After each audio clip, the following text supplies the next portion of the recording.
नमस्कार, सार्थक न्यूज के इस बुलेटिन में आपका स्वागत है। मैं हूं आपके साथ जुनेद। उस समाचारों में सबसे पहले नजर डाल लेते हैं न्यूज हेडलाइंस पर। मध्य प्रदेश में लोक सेवा गारंटी कानून के 10 साल हुए। सुशासन के क्षेत्र में श्रेष्ठ कार्य करने वाले जिलों और कर्मचारियों को किया गया सम्मानित। शराब माफिया को लेकर सीएम शिवराज का सख्त आदेश, पुलिस को दिया फ्री हैंड।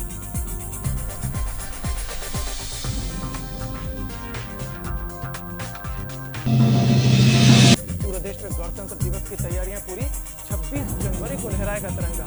दुनिया देखेगी देश के अदम्य साहस को।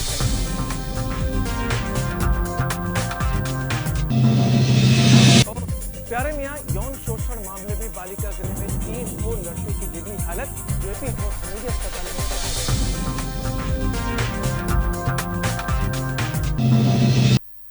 और अब सभी समाचारों को देख लेते हैं विस्तार के साथ। मध्य प्रदेश में लोक सेवा गारंटी कानून के 10 साल पूरे होने पर सुशासन के क्षेत्र में श्रेष्ठ कार्य करने वाले जिलों व सरकारी कर्मचारियों को सम्मानित किया गया।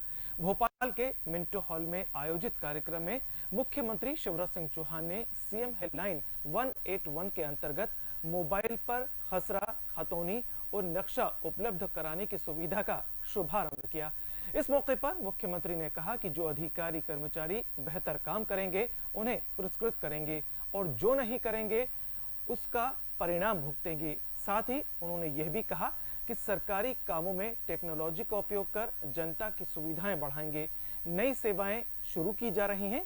इसके लिए मध्य प्रदेश इनोवेशन पोर्टल तैयार किया गया है।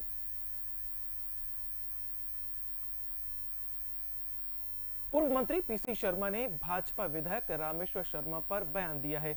शर्मा ने रामेश्वर के बंगाल में रामायण भेजने पर कहा कि रामेश्वर बंगाल में रामायण तो भिजवा रहे हैं लेकिन खुद रामायण नहीं पढ़ रहे। रामायण में कहीं भी जय श्री राम नहीं लिखा है बल्कि जय सिया राम लिखा गया है। बंगाल में ये कुछ भी कर लें लेकिन वहां पर ममता बनर्जी ही चुनाव जीतेंगी। बंगाल में भाजपा 10 से ज्यादा सीटें नहीं जीतेगी। वहीं शिवराज सरकार पर भी निशाना साधते हुए उन्होंने कहा कि शिवराज के भी कुछ ही दिन बचे हैं, 2-3 महीने में यह सरकार भी चली जाएगी। कितनी जी रामायण भिजवा दे वहाँ बंगाल, इनका जाना तय है कोटम स्पीकर जी का, क्योंकि जिस तरह का एक घोटाला किया इनने पिछला सत्र में चला के, उस घोटाले में और घपले में इनका भी हाथ है। और रामायण भेंट तो कर रहे हो पर रामायण पढ़ो तो, उसमें कहीं जय जय श्री राम नहीं है। वहाँ जो भी है वो जय सिया राम है। सीता जी को छोड़ रहे हो और बात कर रहे हो। कितना ही कुछ कर लेना वहाँ पे बंगाल में, जिस तरह से इंदिरा गांधी उभर के आई थी वैसे ही ममता बनर्जी उभर के आएंगी और वहाँ चुनाव जीतेंगी। 10 से ज्यादा सीट नहीं आएगी भारतीय जनता पार्टी की बंगाल में। भोपाल के लाल परेड मैदान में गणतंत्र दिवस समारोह का आयोजन किया जाएगा। इसी के मद्देनजर शहर में सुरक्षा व्यवस्था सख्त कर दी गई है। बम डिस्पोजल एवं डॉग स्क्वाड और पुलिस द्वारा विशेष चेकिंग और पैदल मार्च किया जा रहा है। रेलवे स्टेशन से लेकर मार्केट, बस स्टैंड और खास तौर पर होटलों की विशेष चेकिंग की जा रही है। बिना पहचान पत्र के होटल में ठहरने वाले लोगों के खिलाफ नजर रखी जा रही है। होटल संचालकों को भी बिना पहचान पत्र के किसी को भी रूम नहीं देने की हिदायत दी गई है। शहर भर में 150 से ज्यादा चेकिंग पॉइंट्स बनाए गए हैं। करीब 4000 जवान शहर में तैनात किए गए हैं।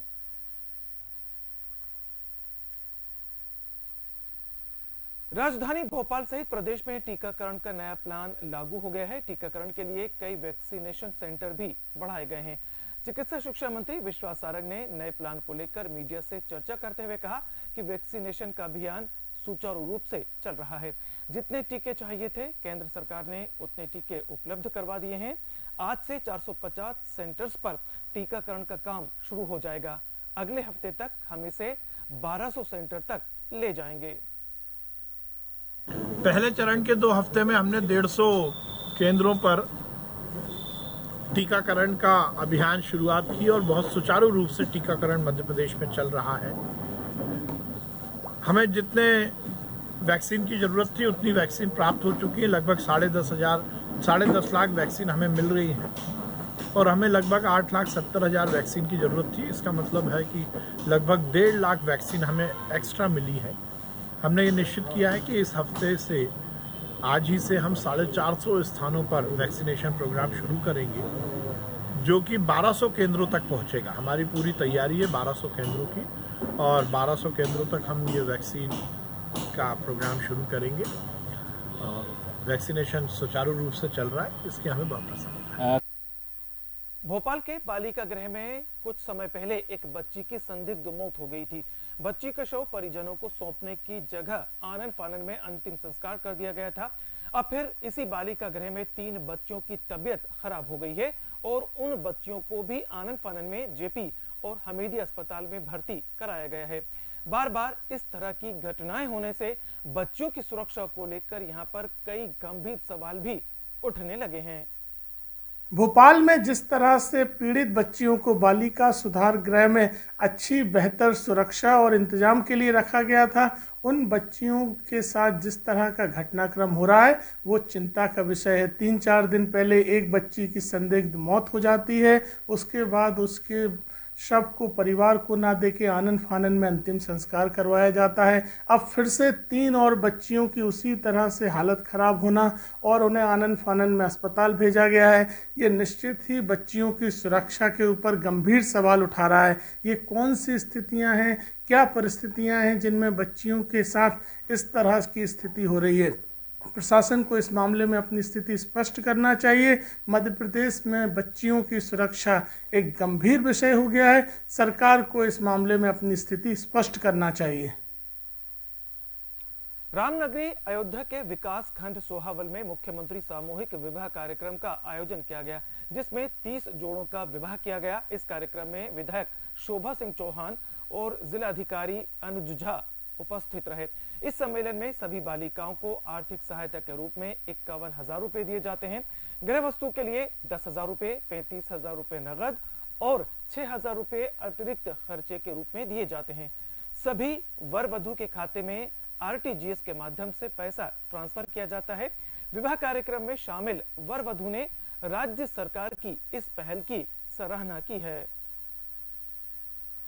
अच्छे से ये कार्यक्रम चलाया जा रहा है। 15-15 जोड़ के शादी करी जा रही है। उसके साथ उनको 51,000 रुपये का पूरा एक सब कुछ है, जिसमें 35,000 रुपये उनके खाते में जाएंगे जो कन्या है। 10,000 रुपये का उनको गिफ्ट है।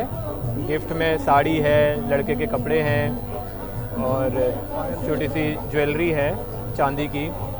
उसके अलावा बर्तन हैं कुछ, ये सब हैं और बाकी सब आयोजन पे खर्चा है, तो ये किया जा रहा है इसमें।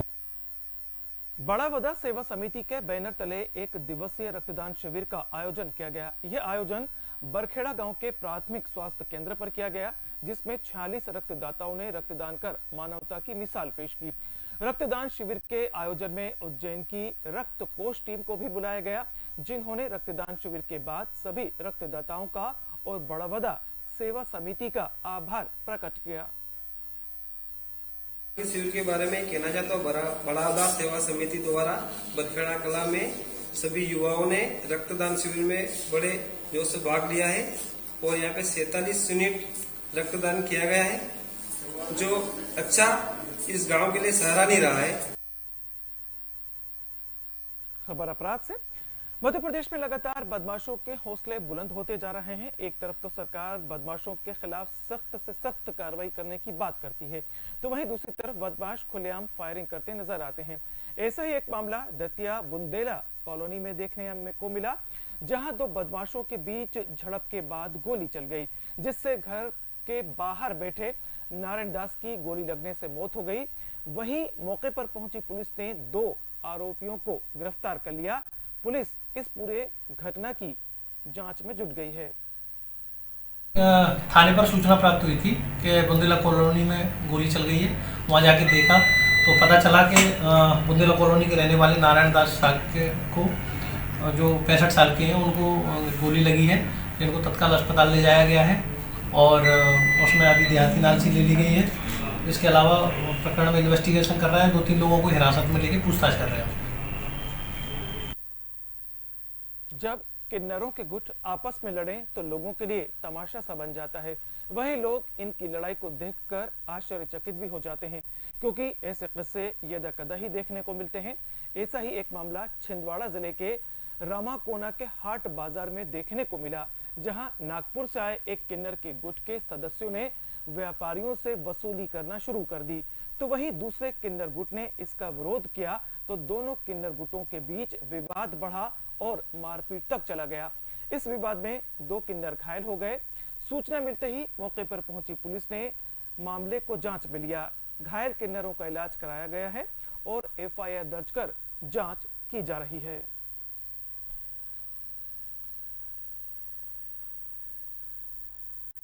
और फिलहाल इस बुलेटिन में मेरे साथ इतना ही।